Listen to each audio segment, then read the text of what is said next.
Hi friends, ఒక చిన్న మంచి మాట చూడండి.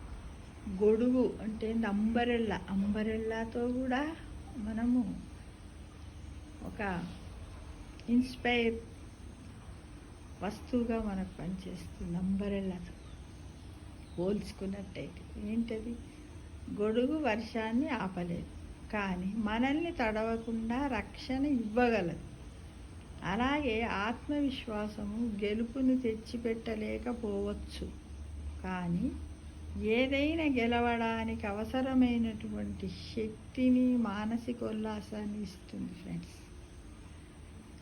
ఇంకా వచ్చే వర్షాన్ని ఆపలేం కదా ఎవరమైనా. అదేంటదంతా కూడా దైవాధీనం కాబట్టి మనం ఆపలేము. కానీ మనకి ఎలా ఉపయోగపడుతుందో, ఒక రక్షణగా ఆ గొడుగు ఎలా అయితే ఉపయోగపడుతుందో, ఆత్మవిశ్వాసం కూడా గెలుపుని తెచ్చి ఇవ్వకుండొచ్చు, కానీ గెలుపుకు సంబంధించినటువంటి శక్తిని, ధైర్యాన్ని మనకిస్తుంది. కాబట్టి మనందరం కూడా ఈ గొడుగును చూసి, గొడుగుతో అంటే సృష్టిలో ఉన్నటువంటి ప్రతి వస్తువును మనం మన లైఫ్ కంపేర్ చేసుకున్నట్టువే ఎన్నో ఆలోచనలు వస్తాయి ఫ్రెండ్స్. నిజం.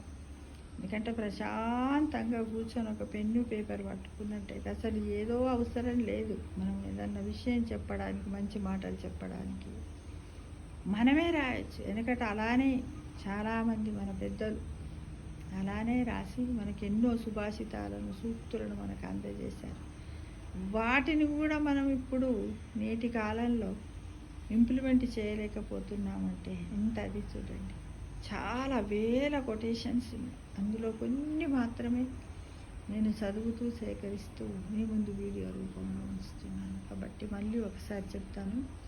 గొడుగు వర్షాన్ని ఆపలేదు, కానీ మనల్ని తడవకుండా రక్షణ ఇవ్వగలదు.